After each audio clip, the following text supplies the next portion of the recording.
Selamat berjumpa lagi dengan saya, Minister Antoni Huta Barat, peneliti agama dan masyarakat. Kali ini saya ingin menjelaskan mengenai tesis mengenai kematian agama yang menurut saya tesis kematian agama itu tidak tepat ya. Bahkan kemudian lebih tepatnya adalah tesis kematian agama itu tidak mendapatkan bukti empiris. Dan kemudian juga ketika mereka yang mempromosikan sekularisme ya, merasa bahwa itu adalah waktunya kemenangan dengan menguburkan agama, ternyata maka sekularisme itu menjadi sebuah tesis yang seharusnya tidak lagi bisa didengungkan karena tidak ada bukti empiris bahwa dengan sekularisasi maka agama kehilangan fungsinya. Saya ingin menjelaskan mengenai tesis kematian agama dulu, dan kemudian saya akan menjelaskan bagaimana seharusnya agama berperan di dalam dunia publik. Tesis kematian agama atau secara pelan-pelan dan bertahap agama dalam dunia modern yang dikumandangkan oleh tokoh-tokoh zaman pencerahan, dan mereka mendeklarasikan kematian agama, yaitu tokoh-tokoh filsafat yang anti agama, tapi juga tokoh-tokoh tokoh-tokoh antropologi, psikologis, bahwa hayalan-hayalan teologis, ritual liturgis simbolis, dan praktek-praktek sakral adalah produk masa lalu yang akan memudar dalam masa modern. Jadi mereka mengatakan makin modern, agama itu makin terpinggirkan dan agama tidak akan ada kontribusinya di ruang publik. Ivan Norris dan Ronald menjelaskan, matinya agama merupakan keyakinan yang luas diterima dalam ilmu-ilmu sosial atau para ilmuwan sosial selama sebagian besar pada abad ke-20. Tak diragukan, hal itu telah dianggap sebagai model utama dari penelitian sosiologis, di mana sekularisasi disejajarkan dengan birokratisasi, rasionalisasi, dan urbanisasi sebagai revolusi-revolusi historis utama yang mengubah masyarakat agraris menjadi masyarakat industri modern. Kemudian juga Radcliffe menjelaskan mengenai proses kematian agama itu seperti demikian. Dunia pernah dipenuhi dengan yang sakral dalam pemikiran praktek dan bentuk kelembagaan. Setelah reformasi dan renaissance, kekuatan-kekuatan modernisasi menyapu dunia.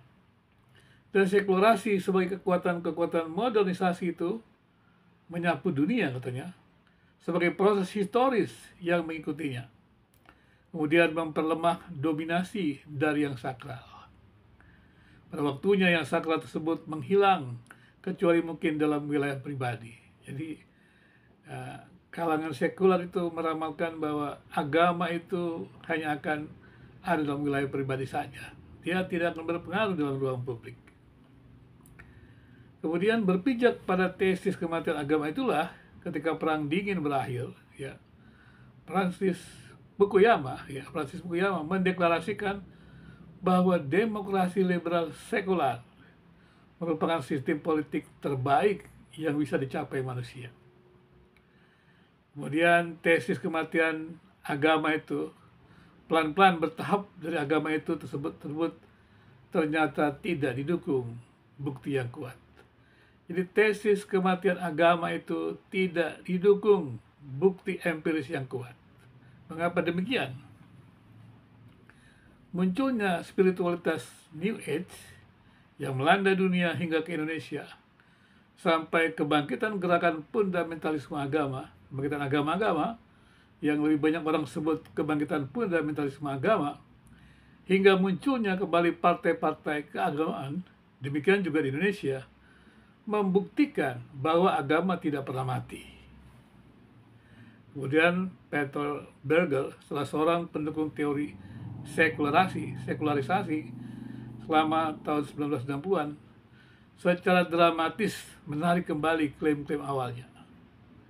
Jadi dia yang pernah ikut menyatakan tesis kematian agama, dia menarik kembali klaimnya. Dia katakan dunia sekarang ini dengan beberapa pengecualian amat sangat religius sebagaimana sebelumnya, dia kata. Jadi makin religius dunia itu. Jadi agama itu tidak mati, kata Bergel menalik tesisnya. Dan di beberapa wilayah bahkan lebih religius ketimbang sebelumnya. Jadi diakui bahwa agama itu tidak mati, bahkan beberapa wilayah diakui itu semakin religius. Hal ini berarti bahwa keseluruhan kepustakaan oleh para sejarawan dan ilmuwan sosial yang secara longgar disebut teori sekularisasi pada dasarnya salah. Ya. Jadi para pemikir, ya, tokoh-tokoh sekular itu salah meramalkan bahwa agama itu akan mati. Ya, bahkan Peter Berger sendiri mengakui bahwa dunia makin religius, dunia makin dipengaruhi oleh agama. Kemudian selaras dengan Berger, Rodney Stark dan Roger berujar, setelah hampir 3 abad melakukan ramalan yang sama sekali salah dan salah menafsirkan baik masa kini dan masa lalu, sekaranglah saatnya untuk menguburkan doktrin sekularisasi dalam makam teori-teori yang salah. Saya ulangi, sekaranglah saatnya untuk menguburkan doktrin sekularisasi dalam makam teori-teori yang salah. Jadi teman-teman ateis, agnotisme yang mengatakan bahwa para tokoh agama itu hanya menyebarkan klaim-klaim kosong, orang yang beragama itu orang-orang yang bodoh, tidak tepat. Ternyata agama makin berpengaruh. Bahkan selanjutnya dikatakan juga begini, sekaranglah saatnya untuk menguburkan doktrin sekularisasi dalam makam teori-teori yang salah dan mendoakan agar doktrin itu beristirahat dengan tenang. Jadi doktrin-doktrin sekularisasi yang memikirkan agama, termasuk juga doktrin-doktrin, ya, ateis dan agnotis, sebenarnya sudah tidak populer lagi harusnya. Ya, sekarang meskipun di video-video ada menjualkan mengenai paham-paham ateis dan agnotis, ya sebenarnya sudah tidak populer, ya, karena agama itu terus makin berpengaruh. Tesis negara sekuler yang menafikan peran agama, ya, saya katakan tadi, tesis negara sekuler yang menafikan peran agama jelas perlu ditinjau kembali. Jadi kalau negara sekuler itu yang memikirkan agama pada ruangan private saja, perlu ditinjau kembali. Fakta-fakta yang mendasari konsep sekularisasi perlu dipahami secara benar.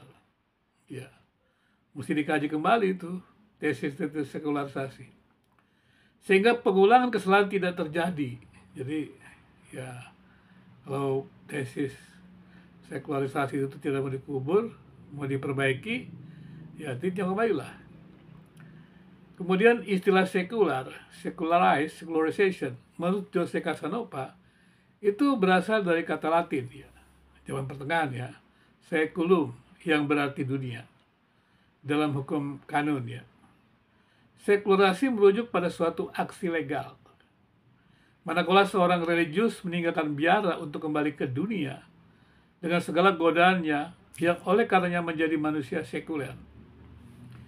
Secara kanonik, para pendeta bisa religius sekaligus sekuler. Sehingga pengertian religius tidak selalu berkaitan dengan dunia lain, melainkan juga suatu cara hidup di dunia ini. Jadi, pemisahan yang sakral dengan yang sekuler secara total adalah mustahil. Untuk memahami pembedaan sekuler dan yang sakral itu, identifikasi Jose Casanova terkait 3 makna utama dari agama dalam teori sekularisasi perlu dipahami dengan baik.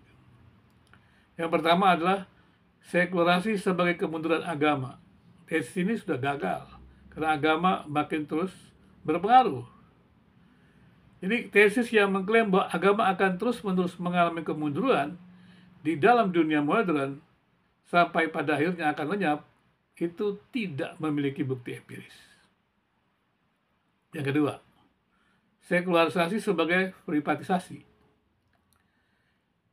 Tesis ini menyatakan diferensiasi institusi modern mau tidak mau mengharuskan agama dimasukkan ke dalam wilayah institusionalnya sendiri. Karena agama mau tidak mau mengancam struktur-struktur diferensiasi modern. Ini ya, jadi privatisasi.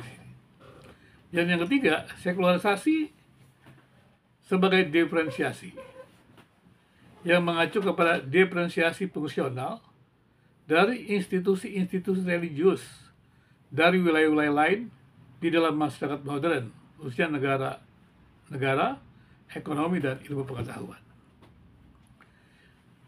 Jadi sekularisasi sebagai kemunduran agama dan sekularisasi sebagai privatisasi yang dipegang oleh tokoh-tokoh ilmu pengetahuan sosial mulai dari Karl Marx, John Stuart Mill, Auguste Comte, dan Herbert Spencer sampai kepada Emil Durkheim, Max Weber, dan Sigmund Freud. Pandangan tokoh tersebut kurang mempunyai bukti empiris karena agama tidak mengalami kemunduran. Ya. Menurut Casanova, sekularisasi sebagai diferensiasi merupakan pilihan yang tepat. Jadi kalau mau hidup ini, tesis sekularisasi harus dimaknai sekularisasi sebagai diferensiasi. Merupakan pilihan yang tepat. Deprivatisasi agama dalam dunia modern ya adalah sebuah keharusan ya. Menurut Casanova, deprivatisasi agama ini tidak hanya terjadi pada masyarakat barat, tapi juga meliputi tradisi-tradisi lain ya, seperti Islam, Judaisme, Hindu, dan Buddha di dalam masyarakat non-barat.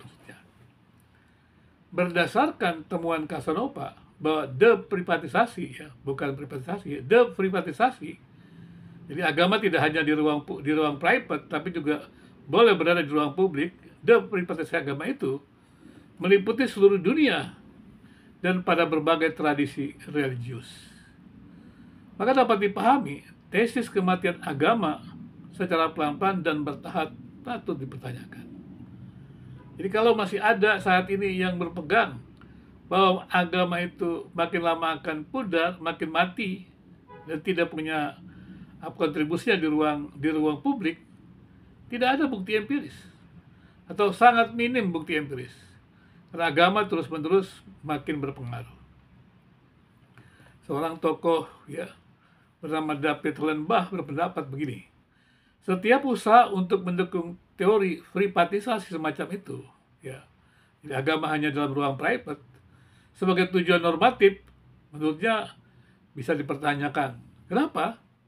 Karena di mana agama menjadi selera pribadi sendiri, privatisasi, kehidupan publik kehilangan kedalaman makna yang bisa menimbulkan kesetiaan dan komitmen di antara para warga negara.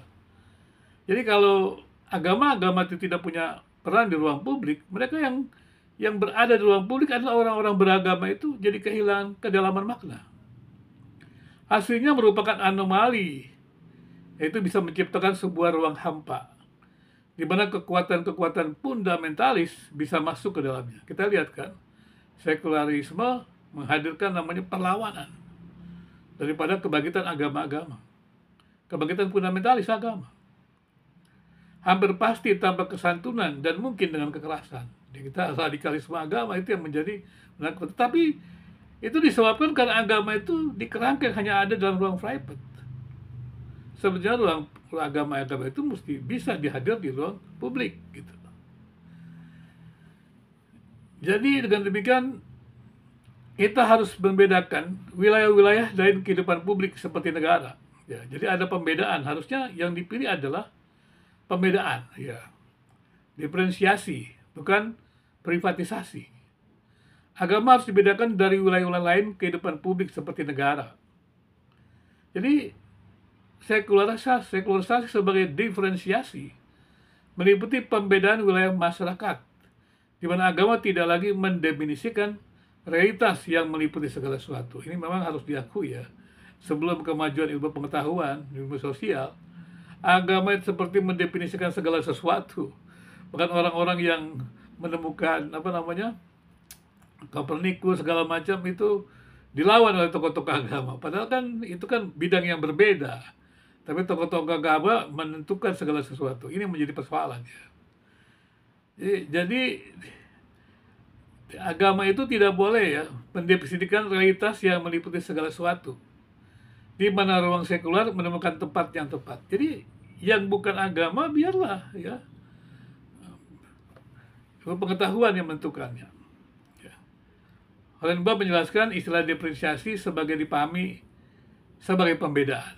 Ya. Jadi bukan sebagai pemisahan ke dalam ruang-ruang yang terpisah ketat, ya. Tapi pembedaan.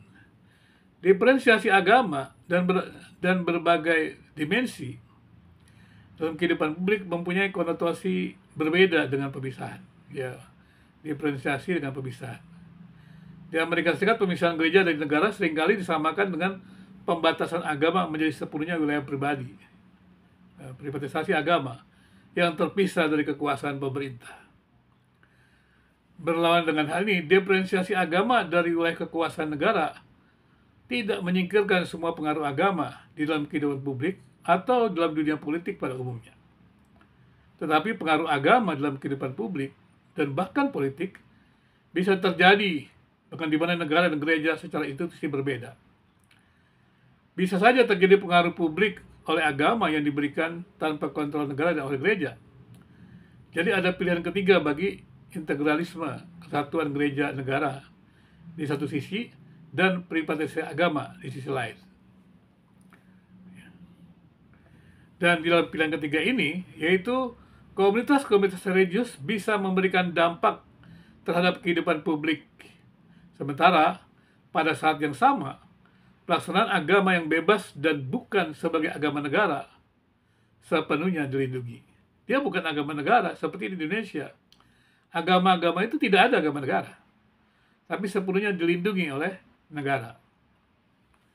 Sekularisasi yang tidak menyangkali peran agama tidak harus menyebabkan kemunduran agama atau berarti privatisasi agama. Pada sisi lain, modernisasi tidak memiliki hubungan langsung dengan kemunduran agama. Jadi bukan makin modern orang makin tidak beragama. Makin modern dunia ternyata, kata Peter Benckel, makin religius. Artinya modernisasi tidak menghilangkan agama dalam masyarakat. Tepatnya, modernisasi hanya menggeser lokasi sosial dari agama. Dengan demikian, tesis sekularisasi mengenai kematian agama, saya setuju perlu diperbaiki. Karena agama tidak menghilang. Jadi kaum ateis dan agnostik yang beranggapan tidak masuk akal, ya, agama itu ya, tidak memiliki bukti empiris, ternyata juga tesis kematian agama yang dicetuskan oleh orang-orang sekularisme tidak memiliki bukti empiris, ya, dan dunia makin religius. Karena itu tesis sekularisasi mengenai kematian agama perlu diperbaiki. Karena agama tidak menghilang. Dan tampaknya agama memang tidak mungkin menghilang. Karena itu dalam hubungan agama dan negara, seharusnya agama tetap mendapatkan tempat yang terhormat. Bila sekularisasi sebagai proses pemudaran dan pemisahan peran agama dari negara maksudnya, tidak memiliki bukti empiris yang kuat, teori modernisasi termasuk sekularisasi menyisakan satu asumsi yang bisa diterima, yakni sekularisasi sebagai proses pembedaan atau differentiation. Hal ini merujuk pada pembedaan fungsional antara institusi-institusi keagamaan dari ranah lain dalam masyarakat modern, terutama negara, ekonomi, dan sains. Dengan proses diferensiasi ini, terjadi pembedaan antara ranah sosial. Ke dalam beragam fungsi di dalam agama tidak lagi menjadi pendefinisi tunggal semua realitas, yang memungkinkan bidang sekuler menemukan tempatnya yang pas. Istilah diferensiasi itu harus dipahami sebagai distinction, perbedaan, bukanlah separation yang membawa kepada arah isolasi secara terpisah. Sebagai realitas politik, konsep ini mengacu pada prinsip distinction. antara otoritas agama dan politik, berdasarkan pemahaman bahwa masing-masing terhubung dengan ranah kehidupan yang berbeda secara konseptual, meskipun saling berhubungan. Dalam tujuan, metode berbeda, bentuk pemikiran, wacana, dan tindakan. Diferensiasi modern menjadi penyangkal dari asumsi pemudaran agama. Ya. Karena ternyata agama berperan penting dalam menumbuhkan gairah keagamaan dalam masyarakat modern. Ketika agama terintegrasi dengan negara, represi negara membawa konsekuensi ketidakpercayaan publik pada agama yang dampaknya bertahan lama seperti dalam masyarakat Eropa.